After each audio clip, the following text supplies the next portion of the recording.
Antes de passar a palavra ao Eduardo, queria deixar uma pergunta no ar aqui, dirigida mais a você, Clemente, que eu diria que se eu não concordo em 100% com o que você disse, eu concordo em 99, alguma coisa. Esse é sempre o perigo que eu tenho de trazer aqui.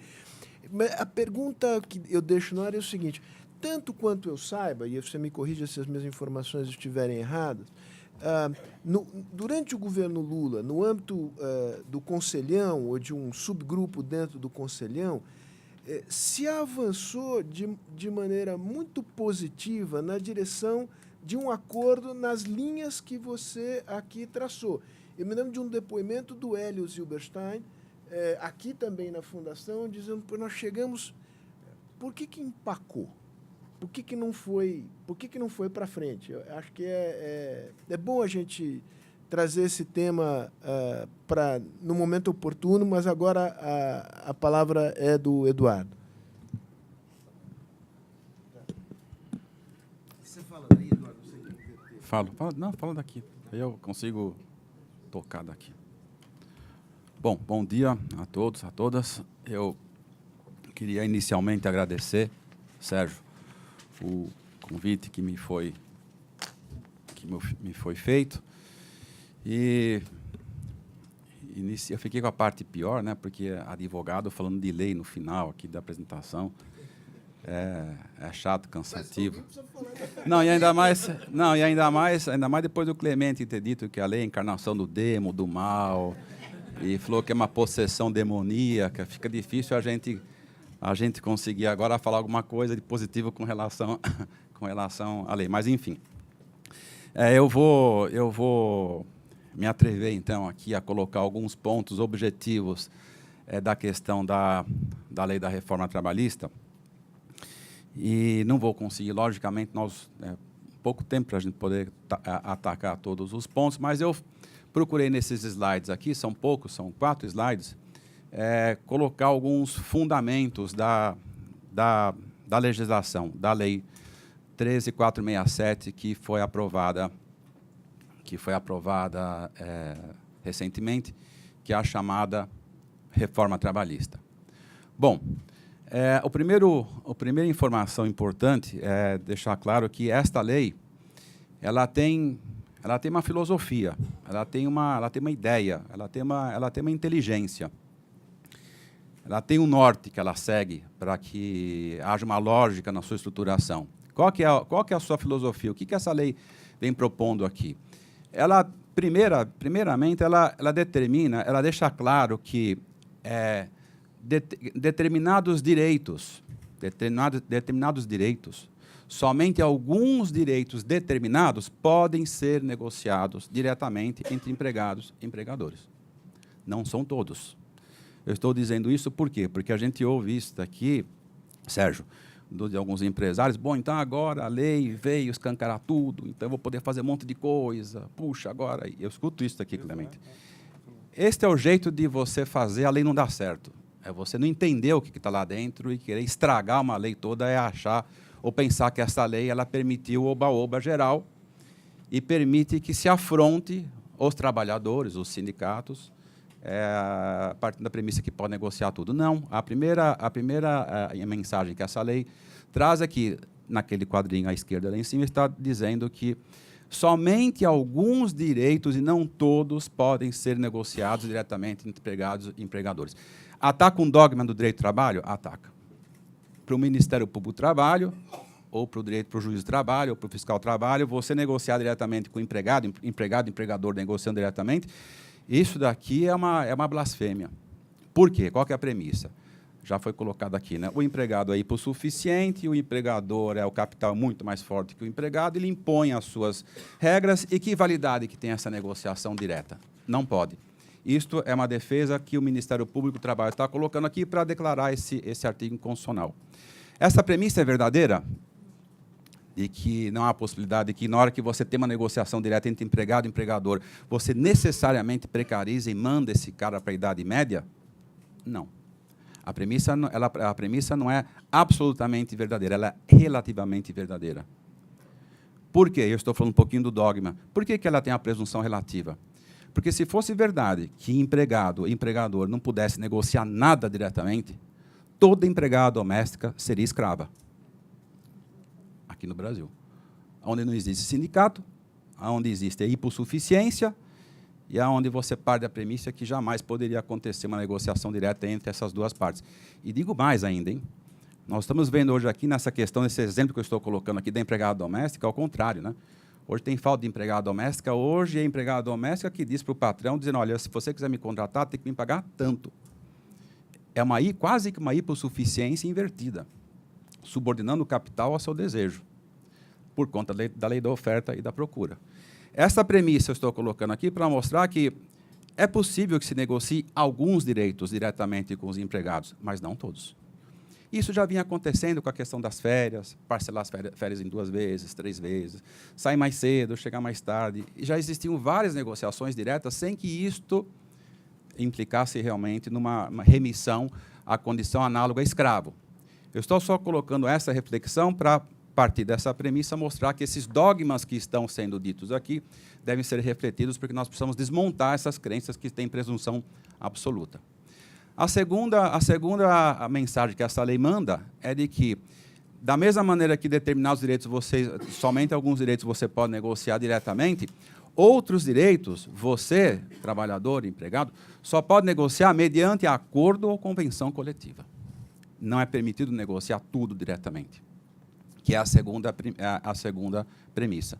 E existe uma outra premissa, que seria a terceira dessa lei, dizendo o seguinte, olha, pode, então, negociar alguns direitos individualmente, pode negociar alguns direitos somente coletivamente. Agora, existem alguns tipos de direitos que não há possibilidade de você negociar de jeito nenhum, nem individualmente e nem coletivamente. Ou seja, no quadrinho final, à direita em cima, está a conclusão das 3 premissas anteriores. Qual que é a lógica dessa lei? Se o empregado não quiser negociar nada, nada vai ser negociado.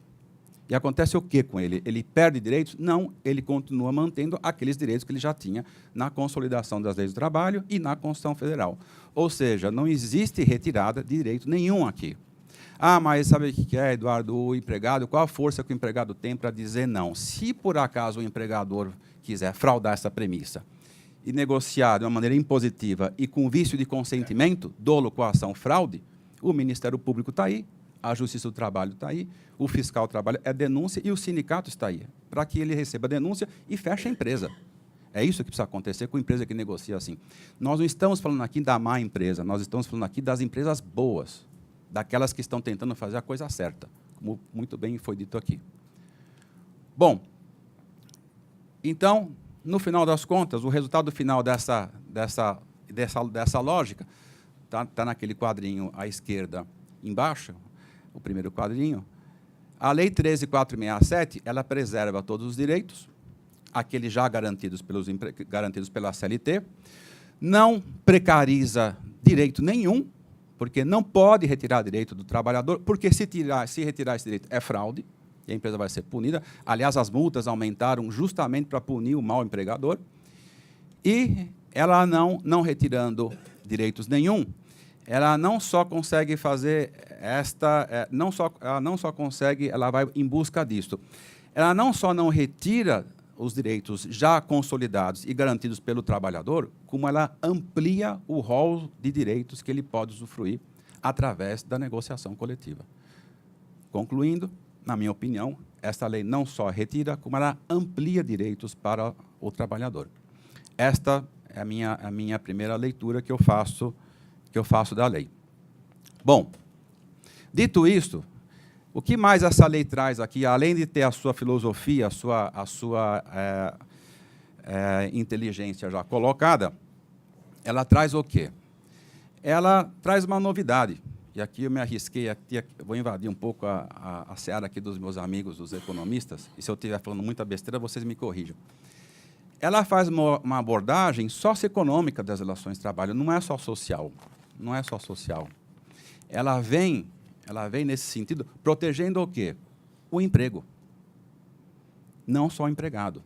O direito do trabalho, as normas trabalhistas, como todos sabem aqui, ele é feito, ele é voltado para a proteção do hipossuficiente, e assim tem que ser.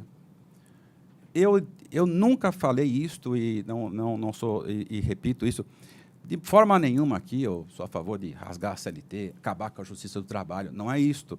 Nós temos que proteger o hipossuficiente, porque essa relação do capital-trabalho é desigual. Mas essa lei ela vem trazer uma proteção interessante, por quê? Ela visa a proteção do hipossuficiente e do empregado, mas olhando também para o empregador.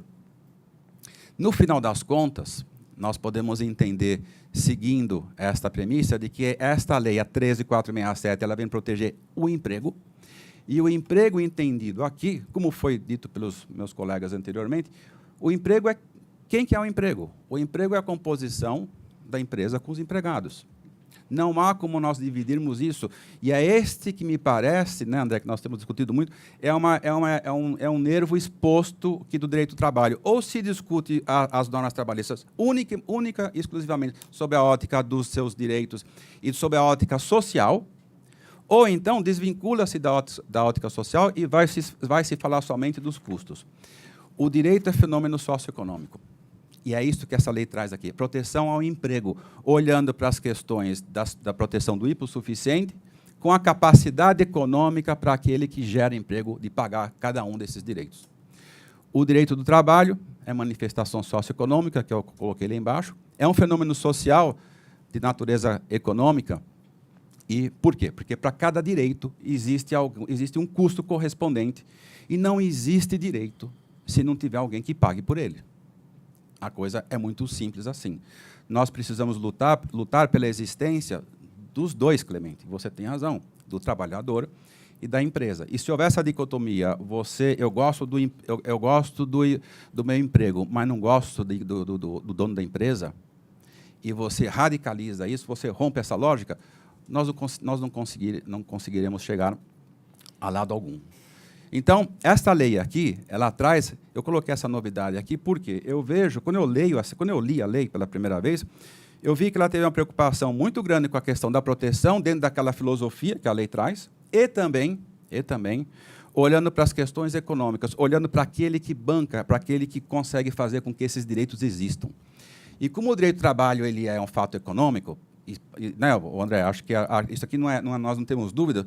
O direito do trabalho ele é quase que ele está muito próximo do tributário, né? O 13º custa 1/13. O aviso prévio custa 30 dias. A hora extra custa 50%, 100%. Isso é manifestação econômica e social.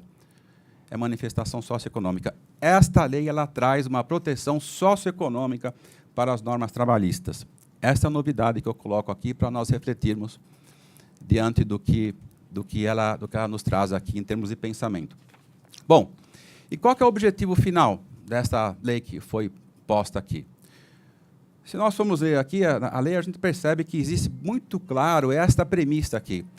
A lei 13.467, ela vem fazer o quê? Ela vem trazer clareza e previsibilidade para as normas jurídicas, algumas delas, não são todas, e nós sabemos que clareza mais previsibilidade é igual ao investimento, que afeta a produtividade, que, no final das contas, proporciona ampliação e manutenção de empregos. A médio e longo prazo, o objetivo dessa lei é ampliação e manutenção e proteção de empregos, até porque ela não precariza nada. Porque todo trabalhador que está inserido nessa lei, ele precisa estar necessariamente registrado em carteira de trabalho. Então, clareza, mais previsibilidade, investimento, produtividade e ampliação de emprego.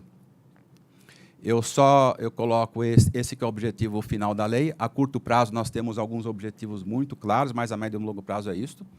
E eu coloquei aqui como reflexão e como conclusão desse raciocínio a afirmação dizendo que a Lei 13.467 ela tem como objetivo a proteção do trabalhador e do processo produtivo. Essa é a novidade. Uma lei que só olha para os direitos. Quando nós conversamos isso no TST e com o Ministério Público e com o juiz de trabalho, que só olha para os direitos, e você desvincula do custo, se nós ficarmos nesta toada, o direito do trabalho vai existir formalmente na Constituição Federal, e você olha para o artigo 7º da Constituição, é lindo, maravilhoso, nós até choramos, às vezes, de emoção, de ver todos os direitos lá elencados. Só que a pergunta que se faz é o seguinte: quem paga por isso? Quem paga por isso? E, nesta hora, nós começamos a olhar para a empresa. E para a empregabilidade, e para o emprego, que é o empregado e o empregador. Eu escrevi um artigo uma vez que fala sobre a etimologia da dor no direito do trabalho. O direito do trabalho tem muito a ver com dor, né? A relação do trabalho tem muito a ver com dor, né? E aí no artigo eu viajei um pouco aqui, Sérgio. Mas eu fui escrevendo o artigo, aí eu fui olhando para as palavras, né? Eu falei assim, não tinha tomado nada, não tinha fumado nada também, nada. Mas aí eu fui escrevendo o artigo, comecei a olhar para os termos, aí eu falei assim, engraçado, trabalhador.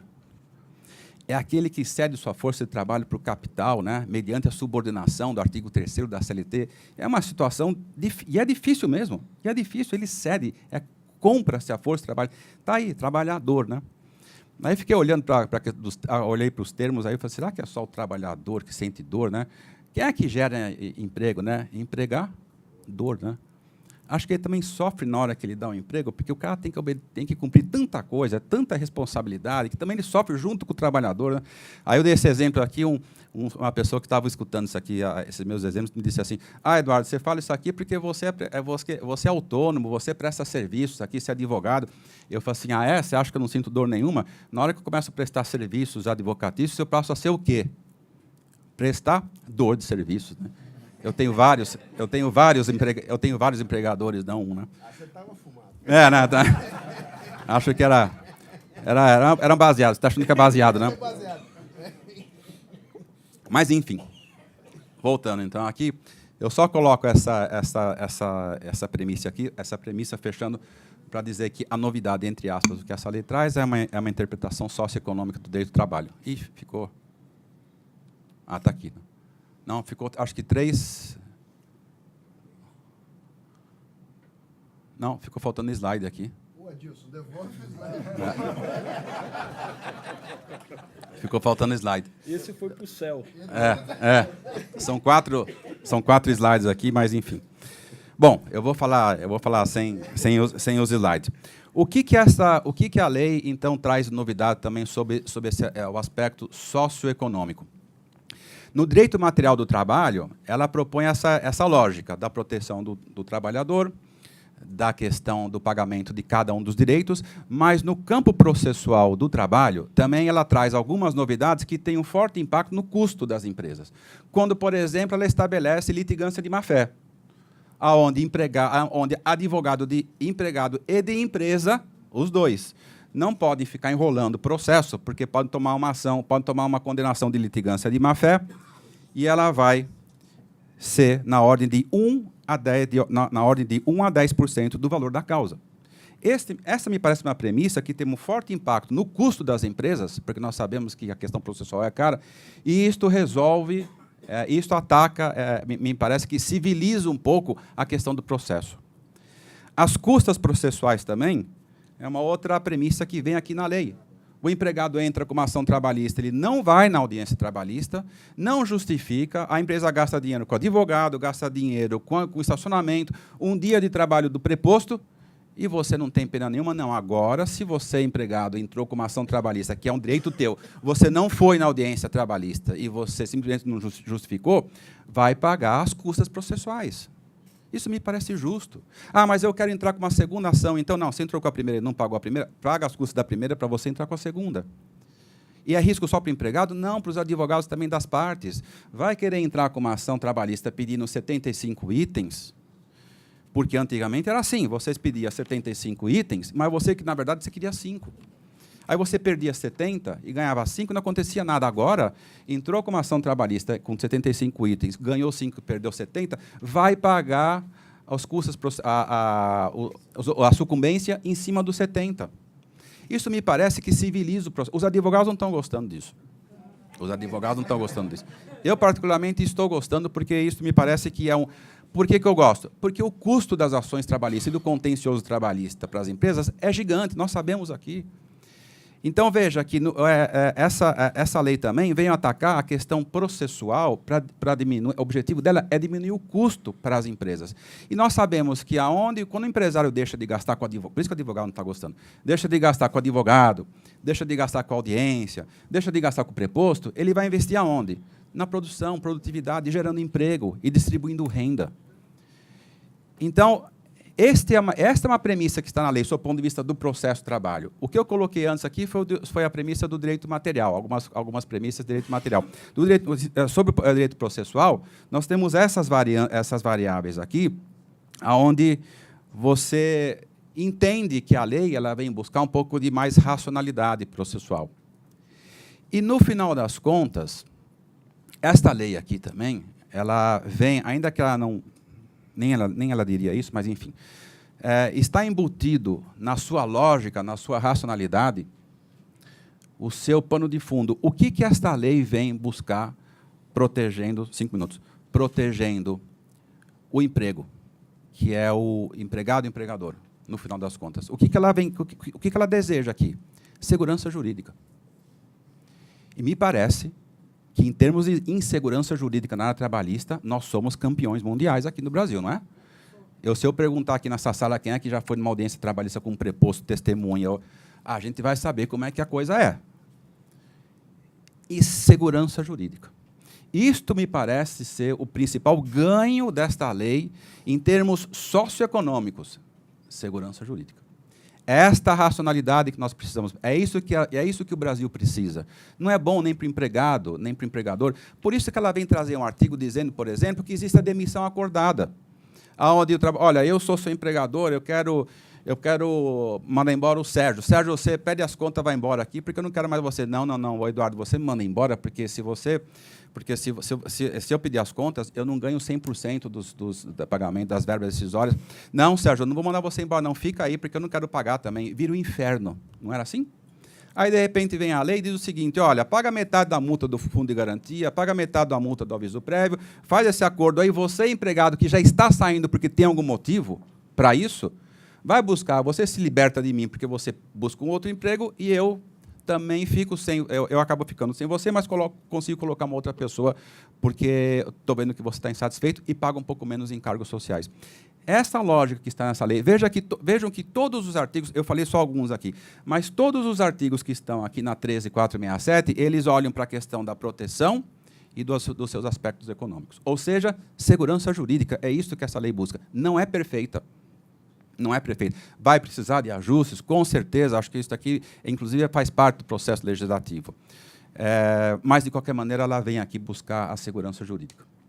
E, para finalizar, já que eu estou colocando aqui um fator que se refere à segurança jurídica, eu quero repetir algo que eu digo, acho que faz alguns anos, e é um mantra que eu sempre digo aqui, mas que eu acredito que seja pertinente para colocar aqui, para nós refletirmos hoje nesta sala com todo mundo.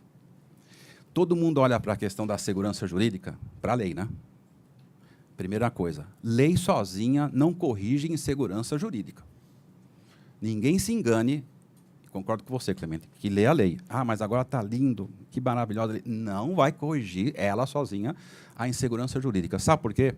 Porque parte da insegurança jurídica não está só na lei, no campo trabalhista. E aí eu digo o seguinte, que é o mantra que eu costumo usar aqui para reflexão e para encerrando aqui. Eu acredito que, vou arriscar um número aqui, hein? 70% dos problemas jurídicos trabalhistas de uma empresa não são problemas jurídicos. São problemas de gestão. Mais especificamente, problemas de gestão de pessoas. É que ele se transforma num problema jurídico depois, mas o DNA não é jurídico. Não estou dizendo com isso que a lei 13.467, não vale. Não, ela é importantíssima, por quê? Porque agora ela traz clareza e previsibilidade para quem faz a aplicação da lei, que são gestores, que é o pessoal do RH, conseguir implementar isso. E eu estou colocando isso por quê? Porque nós precisamos olhar para a questão da segurança jurídica nas relações de trabalho sob a ótica interdisciplinar. É direito e gestão, juntos. Aí nós começamos a entender o porquê que duas empresas, Clemente e Adilson, na área de construção civil, por exemplo, do mesmo tamanho, no mesmo local de trabalho, na mesma cidade, disputando o mesmo mercado, duas empresas iguais, idênticas, uma tem muita ação trabalhista, a outra tem pouca. Por quê? É só por conta da lei? Não. É porque tem alguém fazendo alguma coisa diferente lá. E é este passo que nós precisamos dar, que os empresários precisam dar em direção a esta lei. E entender que a lei, na minha opinião, foi boa, sob aspectos da insegurança, da segurança jurídica, só que precisamos dar um passo além, ir além da lei. Olhar para dentro das nossas empresas e entender que uma parte desta segurança jurídica que a lei vai trazer aqui vai depender de como ela será aplicada. E aqui eu faço uma referência principalmente para a turma, para o pessoal do RH, para os gestores, negociadores, que são as pessoas que pegam a lei na mão e fazem a coisa acontecer, sem desmerecer os advogados. Os advogados ajudam num discurso, mas nós precisamos entender como é que se faz a aplicação da lei. No final das contas, é isso que essa lei traz. Por isso que eu, concluindo, entendo que a lei ela é positiva, traz muitos ganhos de produtividade, de proteção ao trabalhador, de proteção ao emprego, só que nós precisamos ir além da lei. Muito obrigado.